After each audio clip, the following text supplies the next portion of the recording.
በህይወት የምትፈልጉት ቦታ ላይ ያልሆናችሁት ምን ማድረግ እንዳለባችሁ ስለማታውቁ ሳይሆን ስለምትፈሩ ነው። የብዙ ሰዎችን ህልም የሚገለው ፍርሃት ነው። ነገ ራሳችሁ ላይ ብትሰሩ፣ ቢዝነስ ብትጀምሩ፣ ሰልፍ ዴቨሎፕመንት ውስጥ ብትገቡ ምን አይነት የተሻለ ቦታ ላይ ልትደርሱ እንደምትችሉ ታውቁታላችሁ። ሌሎች ሰዎች ደርሰው ተመልክታችኋል። ፍርሃቱ ግን የሚመጣው መንገድ ላይ ብቀርስ እኔ እነሱ ያሳኩትን ነገር ማሳካት እችላለሁኝ ወይ የሚል ነው። በዚህ ቪዲዮ ያንን ፍርሃት አሸንፋችሁ መድረስ የምትፈልጉበት ቦታ ላይ ለመድረስ የሚረዷችሁን 7 መንገዶች አሳያችኋለሁ። እነዚህ መንገዶች በራሴ ህይወት የተፈተኑ ያለፍኩባቸው ናቸው። ብዙ ነገር ለመስራት ስጀምር እንደኔ ፈሪ አልነበረም። የመጀመሪያ ኮንቴንት ለመስራት ፈራ ነበር። ለመጀመሪያ ጊዜ ክላይንት ጋር ስደውል ፈርቻለሁ። ቤት ተከራይቶ ለመውጣት ሳስብ ፈርቻለሁ። ለቤተሰቦቼ ስራ እንደጀመርኩ ስነግራቸው ሁሉም ነገር ያስፈራኝ ነበር ስጀምረውና እኔ ፐርሰናሊ ያንን ፍርሃት አርፌ በሺዎች የሚቆጠሩ ኮንቴንቶች ለመስራት፣ ቢዝነሶችን ለመጀመር፣ ሰዎችን ቀጥሮ ለማሰራት ያስቻሉኝን እነዚህን 7 መንገዶች በስነ ስርዓት አፕላይ ማድረግ የምትችሉ ከሆነ የእናንተም ህይወት ላይ ፍርሃትን አሸንፋችሁ ለውጥ እንደምታዩበት አልጠራጠርም። በተለይ ደግሞ 7ኛውና የመጨረሻው ለኔ የምን ጊዜም ባለውለታዬ ነው። የእውነት እሱን ከወሰዳችሁ በህይወት ምንም የሚያስቆማችሁ ነገር የለም። እስከ መጨረሻው ቆዩ። ለማታውቁ ሰዎች ዮናስ ሞህ እባላለሁኝ። ዩቲዩብ ላይ ቁም ነገር ለማየት የምትመጡ ሰዎች ከሆናችሁ ሰብስክራይብ በማድረግ ፋሚሊውን ፍርሃትን ለማሸነፍ የመጀመሪያው መጠየቅ ያለባችሁ ጥያቄ የሚሆነው ምንድነው የማጣው? ይሄን ነገር ባደርገው what do I have to lose? because ፍርሃት ተደብቆ ያለው ዛሬ ላይ የምናጣቸው ነገሮች ውስጥ ነው። ለመጀመሪያ ጊዜ ኮንቴንት መስራት ስጀምር ጓደኞቼ ቢስቁብኝስ፣ ሰው ቪዲዮን ባያየውስ፣ አጎቴ ቢያየውስ፣ አርፋ አትማርም ቢሉኝስ፣ በጣም ብዙ ኢቭን ስም ያልሰጠኋቸው ፍርሃቶች ነው የሚከናወኑት። ቢዝነስ ለመጀመር ሲያስብ ብከስርስ፣ ትቼ የወጣሁት ስራ ተመልሼ ባይቀበለኝስ፣ ገንዘብ ባጣስ፣ የምበላው ባጣስ፣ በጣም ብዙ ፍርሃቶች ናቸው። ዛሬ ላይ መስራት የሚፈልገውን ነገር በጀምረው የማጣው ነገር ምንድነው? ለብዙዎቻችን በተለይ ደግሞ ወጣቶች ስንሆን ዳውን ሳይዱ ትንሽ ነው። ያ ማለት ስራ ቆሜ ነገ ቢዝነስ ብጀምር እና ስራ መስራት ገንዘብ ሜክ ማድረግ እንኳን ቢያቅተኝ ቤተሰብ ጋር ሄጄ እመለሳለሁ፣ ጓደኛዬ ጋር እኖራለሁ፣ ለዚህን ያህል ወር የሚያበላይ ሰው የሚያሳድረኝ ሰው አላጣም። ዩ ሲ ዳውን ሳይዱ ምንድነው? ላይክ የመጨረሻው ቤር ሚኒመም ምን ሊሆን ይችላል? እኔ ከዩኒቨርሲቲ ሙቭ አውት ለማድረግ ዲሳይድ ሳደርግ የቤት ኪራይ የ3 ወር መከፍል አልነበረኝም እና ሴቲቷን ሄጄ ያልኳት ካቃተኝ መክፈል ካቃተኝ ይሄንን ገንዘብ ወደ ዩኒቨርሲቲ እመለሳለሁ ነው። የኔ ዳውን ሳይድ ዶርም ነበረ። አይን ገስዋት ዶርም ውስጥ ተመችቷቸው የሚኖሩ ሰዎች አሉ። ስለዚህ ለነሱ ምቾት የሚመስለው ቦታ ላይ ነው እኔ ሄጄ የምመለሰው። ዳውን ሳይዴ ያን ያህል መፈጥፈጥ አልነበረም። በቃ ግራውንድ ላይ ነው። ከዚህ በፊትም ብያችኋለሁ፣ መሬት ላይ ያለ ሰው ሉዝ የሚያደርገው ነገር የለም። ከመሬት ወዴትም አይወደቅም። አሁን ያለሁት ዝቅተኛ ቦታ ላይ ነው ብላችሁ የምታስቡ ከሆነ ከዚህ ወዴትም አትወርዱም። ዝቅታው ይሄ ነው። ካልኩሌት አድርጉት። የማጣቸው ነገሮች ምንድናቸውና እነዚህ የማጣቸው ነገሮች የምርም የሚያስፈሩ ናቸው። የእውነት ሲሪየስሊ ቁጭ ብላችሁ ጻፉትና ስትጽፉት ታዩታላችሁ። እንዴ ያን ያህል እኮ የሚያስፈራ ነገር የለም፣ በዚህ መኖር እችላለሁ። ኢትስ ኦኬ። ሁለተኛው ፍርሃትን ለማሸነፍ ከአይምሮአችሁ ውጡ። ፍርሃት ያለው እዚህ ውስጥ ነው። ሰው ካልኩሌት ባደረገ ቁጥር ባሰበ ቁጥር ነገሩን የመስራት እድሉ እየቀነሰ ይመጣል። ፈረንጆች አናሊሲስ ፓራሊሲስ ይሉታል። ነገሩን በጣም አናላይዝ ባደረጋችሁት ቁጥር አትሰሩትም። ቢካዝ በጣም ብዙ ክፍተቶችን ነው የምታዩት። ገስዋት ምንም ነገር ውስጥ ክፍተት አለ። ለዛ ነው ስለ ቢዝነስ የሚያውቁ ሰዎች ቁጭ ብለው የሚፈተፍቱ የሚያብራሩ ሰዎች ስራ አይሰሩ፣ ቢዝነስ አይጀምሩ። ለምን? ኦልሬዲ አይምሮአቸው ይተበትበዋል። ጉዳዩ ለመስራት ሲያስቡ ኔጌቲቭን ነገር አመጥቶ ነው የሚከምርባቸው። ስለዚህ ከአይምሮአችሁ ውጡና የተግባር ሰዎች ሁኑ። የሆነ ነገር መጣ አይደለ? የሆነ ሐሳብ መጣ። ያ ሐሳብ ከመሞቱ በፊት የሆነ ቦታ ላይ አስፍሩት። የኔን ኤክስፒሪየንስ ልንገራችሁ። ለምሳሌ በጣም ብዙ የቢዝነስ ሐሳብ ይመጣልኛል። በጣም ብዙ በየቀኑ ማለት ይቻላል። ለሆነች ደቂቃ ቁጭ ካልኩኝ ሰውምሮ ማረገው ጆርናሌን ከፍትና ጽፋቸዋለሁ። ስጽፈው አንዳንዱ ለመጻፍ እንኳን የማይበቃ ሆኖ አገኘዋለሁ። እንደዛ በጣም በቃ ይሄ ነገር አሪፍ ነው ያስባለኝ ነገር ስጽፈው አንዳንዶቹ ደግሞ ከሳምንት በኋላ ተመልሼ ስመለከታቸው ምን አስቤ ነበር ይሄንን ጻፍኩት ማለት የማይሆን ነገር ነው እላለሁ። ከዛ ግን የማላልፋቸው በጣም ጥሩ የሆኑ ግን አሉ፣ አይምሮዬን ግጥም አድርገው የሚይዙት። እነሱ ሐሳቦች ከመሞታቸው በፊት የሆነ ቦታ ላይ ቴስት ላደርጋቸው እፈልጋለሁ። ወይ ስልክ ደውዬ አንድ ሰው ጋር እንዲህ አይነት ነገር አስቤ ነበር፣ ምን ታስባለህ? ከዛ እዛ ስራ ላይ ያለ ሰው ይነግረኛል። ሪያሊቲውን አውቀዋለሁ የሆነች አክሽን በመውሰድ ያንን ከማድረግ በፊት ግን ቁጭ ብዬ ስለ ጉዳዩ ባስብ ዩቲዩብ ቪዲዮ በመለከት እንዲባረገው ብል እንዲሁ ከሐሳቤ ዘለል አይሆንም ነበር። የሆነ መስራት የምታስቡት ነገር አይምሮአችሁ ውስጥ ካለ ከዚህ ከአይምሮ ውጡና ወደ እጃችሁ አውርዱት። ስልክ ደውሉ፣ ሰው አገኙ፣ ሰው ጨብጡ፣ ጻፉ፣ ሰርች አድርጉ፣ ቼክ አድርጉት። ቢካዝ ያን ያህል የተደበቀ ሚስጥር አይደለም። ከአይምሮአችሁ ስትወጡ ነገሩ መገላለጥ ይጀምራል። ሌላኛው በፍርሃትና በኤክሳይትመንት ወይም በመጓጓት መካከል ያለውን ልዩነት ማወቅ ነው። ብዙ ጊዜ እኔ አይምሮዬን የምሸውደው የፈራው ሲመስለኝ ኤክሳይትድ እንደሆንኩ በመንገድ ነው። ለምሳሌ 200 300 400 ሰው ያለበት አዳራሽ ላይ ወጥቼ መናገር ሲኖርብኝ ኢቭን አሁን ላይ ይሄ ሁሉ መድረክ እንኳን ሰርቼ አሁን ድረስ ስወጣ የሆነች ፍርሃት አለች፣ የሆነ ድምጽ አለ፣ ሀርት ቢቴ ሲፈጥን አውቀዋለሁና ለራሴ የምነግረው ምንድነው ኤክሳይትድ ሆኜ ነው ማለት አይናቸውን ያየሁ ያስኩትን ነገር እስክናገረው ድረስ ጓጉቼ ነው እና የእውነትም ይሰራል። ምክንያቱም እየፈራሁ ያለሁት የሆነ የሰው አይን የሚበላ ስለሚመስል ነው አይደል? ላይክ የሆነ ነገር በሆነስ ሳሳትስ የማይሆን ነገር ባወራ ቢስቁብኝ በወድቅስ እነዚህ ነገሮች ናቸው፣ እነዚህ ሴናሪዎች ናቸው የሚያስፈሩኝ። ስለዚህ ከአይምሮዬ ወጣና ኤክሳይትድ ሆኜ ነው ጓጉቼ ነው ለመናገር ነው ቴስት እስከማደርገው ድረስ ነው ሂጂ ያስኩትን ነገር እስከዛቸው ድረስ ነው ከዛ ፊታቸው ላይ ፈገግታውን እስክመለከተው ድረስ ነው። ይሄ እኔ የወረስኩት ወይም አዳፕት ያደረኩት በራሴ ፈጥሬው አይደለም። ዓለም ላይ በጣም ጀግና የሚባሉ አትሌቶች፣ ቦክሲንግ ፋይተሮች፣ UFC ላይ ፋይት የሚያደርጉ ሰዎች ቦክስ ሪንግ ውስጥ ከመግባታቸው በፊት ይፈራሉ። ባስኬትቦል ተጫዋቾች ወደ ጌም ከመግባታቸው በፊት ፍርሃት አለባቸው። ያንን ፍርሃት ግን በተደጋጋሚ አሰልጣኞቻቸው የሚነግሯቸው ፈርታችሁ ሳይሆን ኤክሳይትድ ናችሁ ነው። ጌሙ ላይ ገብታችሁ እስክታሸንፉ ድረስ ጓጉታችሁ ነው። ተጋጣሚያችሁን መንጋጭላውን እስክታወልቁት ድረስ ጓጉታችሁ ነው በማለት ነው ኢንተርፕሬት የሚያደርጉት። ያ ሲሆን ኤነርጂው ይቀየራል። ፈርቼ መድረክ ላይ ስወጣና ኤክሳይትድ ሆኜ ስወጣ ኢትስ ኮምፕሊትሊ ዲፈረንት። ስለዚህ የሆነ ኢቨንት ላይ ለመሄድ ስታስቡ፣ የሆነ ሰው ለመተዋወቅ፣ የሆነ ሰው ለመጋበዝ ስታስቡ የሚሰማችሁን ፍርሃት አይደለም ኤክሳይትመንት ነው ብላችሁ ያራሳችሁ ነገሩት። አራተኛ የትኛውም ለውጥ የሚያመጣ ነገር በሙሉ ያስፈራል። የሆነ ነገር ለመስራት ስታስቡ ካልፈራችሁ ነገሩ ትልቅ አይደለም ማለት ነው። ወይም ከዚህ በፊት የሰራችሁት ነገር እየደጋገማችሁት ነው ማለት ነው። ኤቭሪዴይ የተነሳ ስፖርት የሚሰራ ሰው ጧት ተነስቶ ስፖርት ለመስራት አይፈራም። ኤቭሪዴይ መድረክ ላይ የሚውል ሰው ነገ መድረክ ላይ ለመውጣት አይፈራም። የሚፈራው ወይ መድረኩ ሲቀየር ወይ የሰው ቁጥር ሲበዛ ነው። ስለዚህ በህይወቴ ለውጥ አለ ወይ? ጧት ስነሳ ኤክሳይትድ መሆንበት ጉዳይ አለኝ ወይ? ይሄንን ቼክ ልታደርጉ ይገባል።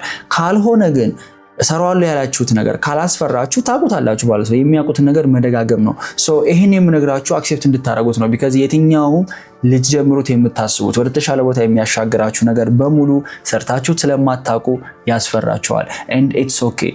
ሁሉም ሰው እየፈራ ነው የሚገባበት። ማንም ፍርሃቱን አሸንፎ ወደ ሪንግ ውስጥ የገባ ወደ ጌሙ የገባ የለም። ሁሉም ፍርሃቱን ይዞ ነው የሚገባው። የትኛውም ጥሩ ነገር ከመጀመሩ በፊት ፍርሃት አለ። አባቶቻችን ህልም ተፈርቶ ሳይተኛ አይታደርም ይላሉ። ነገ የመጣውን ነገር ፈርታችሁ መሞከራችሁን የተሻለ ነገር መፈለጋችሁን ልታቆሙ አይገባም። አምስተኛ የተሻለውን ፍርሃት መምረጥ ነው። እንደነገርኳችሁ የትኛውም ስቴጅ ላይ ብትሆኑ ፍርሃት የሚባለው ነገር አይቀርላችሁም። ወደኋላ የሚያስቀር ፍርሃትና የእድገት ፍርሃት አለ። ለመጀመር ስታስቡ ያለኝ ነገር ባጣስ እያላችሁ የምትፈሩት ፍርሃት ምንም ነገር ሳትጀምሩ ወደኋላ እንድትቀሩ ያደርጋቸዋል። እሱ ደግሞ ጸጸትን ይወልዳል። ጸጸትን የመሰለ ደግሞ ለአይምሮ ትልቅ ዱላ የለም። ሁለተኛው ፍርሃት ደግሞ የእድገት ፍርሃት ነው። እያገኛችሁ ስትመጡ፣ እየሰራችሁ ለውጥ እያመጣችሁ ስትመጡ ይህን ነገር አስቀጥሎ ይሆን? ይህን ነገር ማሳደግ ይችል ይሆን? ወደኋላ አልመለስ ይሆን የሚል ፍርሃት አለ። እኔ ስራ ላይ ሆኜ አሁን ላይ እንዴት ነው ከዚህ ኮንቲኒየስሊ ማደግ ይችል ይሆን? ማለት አቅሙ ግን አለኝ እንደገለ የደረሱበት ቦታ ላይ የመድረስ የሚል ፍርሃት ኤቭሪ ሲንግል ዴይ ይመጣብኛል። ለመጀመሪያ ጊዜ ይችን ነገር ከሰው ስሰማ ከቤተሰብ ነበርና አስታውሳለሁኝ። የተሻለ ደሞዝ እያገኘች ስትመጣ እንዴ አሁን እኮ ነው ግን ገንዘቡ እንደውም ስፔንድ ማድረግ ያለብሽ፣ አሁን እኮ ነው እየሰራሽ ያለሽውን ገንዘብ ማጥፋት ያለብሽ ስላት ምንድን ያለችኝ? ኖ ገንዘቡን ስታገኘው ነው የሚያስፈራህ፣ ሳታገኘው አያስፈራህም። ሳታገኘው እንዲህ አደርጋለሁ ትላለህ፣ ወር ያለህን ትበትነዋለህ፣ ሲኖርህ ግን ትፈራለህ አለችኝ። እና በጊዜው በጣም ነበር ገድሞኝ የነበረው። አሁን የተረዳሁት እሱ ነው። ገንዘብ ያለው ቢዝነስ ያለው ብዙ ሰው ቀጥሮ የሚያሰራ ሰው እንደሱ ፈሪ የለም። ምክንያቱም ቢወድቅ ይዞት የሚወድቀው በጣም ብዙ ነገር አለ። ግን ገስዋት የተሻለ ፍርሃት ነው፣ የሚያሳድግ ፍርሃት ነው። ላለመውደቅ ሲል ሲሰራ የራሱንም የቤተሰቡንም ቀጥሮ የሚያሰራውንም የቢዝነሱንም ኤቭሪቲንግ መቀየር ይችላል። ስለዚህ የተሻለውን ፍርሃት ምረጡ። አንዱ ፍርሃት የሚወልደው ጸጸትን ነው፣ አንዱ ፍርሃት ደግሞ የሚወልደው እድገትን ነው። ምርጫው እናንተ ነው። ስድስተኛ ስንፍናንና ፍርሃትን ለዩት። ብዙዎቻችሁ ፈርቼ ነው የምትሉት ሰንፋችሁ ነው። አንድ ሰው መጥቶ ለሴ ከፈጣሪ የተላከ ሊሆን ይችላል በሚቀጥሉት 5 ዓመታት አይደለም በሚቀጥሉት 12 ወራት ይሄንን ነገር ካደረጋችሁ፣ በቀን ለ12 ሰዓት ከሰራችሁ፣ ጠዋት በዚህ ሰዓት ከተነሳችሁ፣ ማታ በዚህ ሰዓት ከተኛችሁ፣ በቀን ይሄን ያህል ፔጅ ካነበባችሁ፣ ይሄን ያህል ሰዎች ጋር ከተዋወቃችሁ፣ መጽሐፍ ይሄን ያህል ካነበባችሁ፣ በ12 ወራት ጊዜ ውስጥ ይሄው ህይወትህ ይሄንን ይመስላል። የተስተካከለ ሰውነት ይኖርሃል፣ ባንክ ውስጥ ይሄን ያህል ሽብር ይኖራል፣ እንዲህ አይነት ቢዝነስ ይኖርሃል፣ ቤተሰቦችን ደስተኛ ታደርጋለህ። ይሄው ብሎ በሆነች አጭር ክሊፕ ቢያሳየን እናውቀዋለን። አሁን ፍርሃት የሚባለው ነገር ከጌሙ ይወጣና ነገ ተነስቶ ያንን የመጀመሪያውን ስቴፕ የመውሰድ የስንፍና ጉዳይ ነው የሚሆነው። ግን ገስዋት በህይወት ማንም መጥቶ ያን የሚያሳየን የለም። ስለዚህ እዚህ ጋር ነው የህይወት ፓራዶክስ ይመጣው። ያ ጉዳይ ያ ዴስቲኔሽን ያ ክሊፕ አለ ብሎ ማመን፣ በአይምሮ እሱን ክሊፕ ስሎ እሱን ፒክቸር ቪዥን እያደረጉ እየተመለከቱ በየቀኑ መኖር ነው አይደለ? ሳያዩ የሚያምኑ ብፁዓን ናቸው የሚለው መጽሐፍ በዚህ ምክንያት ነው። ቢካዝ ብፁዕ ማለት የሆነ ሪዋርድ የሚያስገኝ ነገር ነው። ራይት? ሪዋርድ የሚያገኙት ሽልማት የሚያገኙት ሰዎች ነገሩን ሳያዩት ግን አለ ብለው የሚያምኑ ሰዎች ናቸው። ፍርሃትን የምታሸንፉት በመዘጋጀት ነው። ምን ያህል ጊዜ ነገሩን ደጋግሜ እስኪሰለቼ ድረስ ሰርቼዋለሁ። የሆነ ስቴጅ ላይ ወጥቼ ለማውራት ከሆነ እየፈራሁኝ ያለሁት ምን ያህል ከዚህ በፊት ስቴጅ ላይ ወጥቼ ተለማምጃለሁ? በቂ ሬፑቴሽን በቂ ድግግሞሽ አለኝ ወይ? የሆነ ክላይንት ጋር ደውሎ ለማውራትና ፕሮዳክቴን ለመሸጥ ከሆነ እየፈራሁ ያለሁት ከዚህ በፊት ምን ያህል ስልክ አውርቻለሁ? ምን ያህል ጊዜ ዴሞ ተለማምጃለሁ? ብዙ ሰው የመጀመሪያ አክሽኑን ሁሉ ነገር ዲፋይን እንዲያደርግ ኤክስፔክት ያደርጋል። ገና በመጀመሪያ ሙከራ እንዲሳካለት፣ ገና በመጀመሪያ ጥረቱ የሆነ የተሻለ ነገር እንዲያገኝ ኤክስፔክት ያደርጋል። ግን ኢን ሪያሊቲ እንደዛ አይደለም።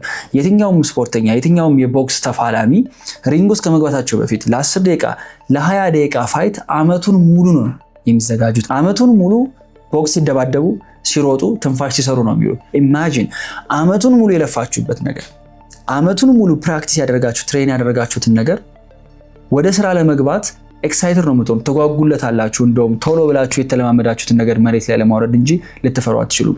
አብዛኛው ፍርሃት የሚመጣው ሬፒቴሽን ወይም ልምምድ ከማጣት ነው። ሶ ከመፍራቴ በፊት ምን ያህል ተለማምጄዋለሁ፣ ይሄን ነገር ምን ያህል ፕራክቲሱ አለኝ ነው። ፕራክቲሱ ላይ አትስነፉ። ፕራክቲሱ ላይ ካልሰነፋችሁ ፍርሃቱ ይጠፋል። የመጨረሻው የተግባር ሰው መሆን ነው። ሁሉም ነገር ተሰባብሮ ወደ ሆኑ አክሽኖች ነው የሚቀየረው። ኤኒቲንግ መስራት ፈልጋለሁ ብላችሁ የምታስቡትን ነገር ምንድነው ማድረግ ያለብኝ ይሄ ነገር እንዲሳካ ብላችሁ ወደ አክሽንነት ስትበትኑት መጨረሻ ላይ የሆነች ስራ ነው የምትሆነው። ያችን ስራ ለመጀመር ግን የተግባር ሰው መሆን ያስፈልጋል። እንዳልኳችሁ ነው የሆነ ሰውነቱን በጣም መቀየር የሚፈልግ ሲክስ ፓክ መውጣት የሚፈልግ ሰው ነገ የሆነ ጂም ሄዶ መስራት ያስፈራዋል። ምክንያቱም ሰውነቱ የተዘረከረከ ነው፣ አሰራሩን አያውቅም። ሰዎች ቢስቁብኝስ፣ እዛ ሄጄ ስወላገድ ቢያዩኝስ፣ በቃ ሰዎች ምን ይሉኛል የሚል ፍርሃት አንገቱን አንቆ ይዘዋል። ሰው ምንድነው ማድረግ ያለብኝ ይሄንን ፍርሃት ለማሸነፍ ብሎ ሲጠይቅ፣ ኦኬ አብሮ ሊገባ የሚችል ጓደኛ አለ ወይ? እዛ ጋር ማናቃለሁ ወይ? የሆነ ኮች ማናገር እችላለሁ ወይ? ጂም ከመግባቴ በፊት መጀመሪያ በሩጫ ራሴን ላለማምደው እችላለሁ ወይ? እነዚህን ፕሮባቢሊቲዎች እነዚህን አክሽኖች ሊስት ዳውን እያደረግናቸው በመጣን ቁጥር ያ የሚያስፈርን ነገር እየተገለጠ ይመጣል። ይኸውላችሁ ፍርሃት ያለው ጨለማ ውስጥ ነው። ብርሃን ስታበሩበት ልክ ጨለማ ውስጥ እንዳለ ጅብ በርግጎ ነው የሚሄደው። ያንን ጨለማ የምታበሩበት ብርሃናችሁ አክሽን ነው የሚሆነው። ነገሩን ስታውቁት ባይናችሁ ስታዩት ምን መስራት እንዳለባችሁ የዛኔ ቀላል ይሆናል። ብዙ ፍርሃቶች ተደብቀው ያሉት እዚህ ጨለማ ውስጥ ነው። የተግባር ሰው መሆን የመጀመሪያዋን አክሽን መውሰድ የትኛውንም ደቂቃ ቁጭ ብላችሁ አስባችሁ ራሳችሁን ከምታደፋፍሩት በላይ የመጀመሪያ ጊዜ አክሽን ስትወስዱ የምታገኙት ድፍረት ይበልጣል።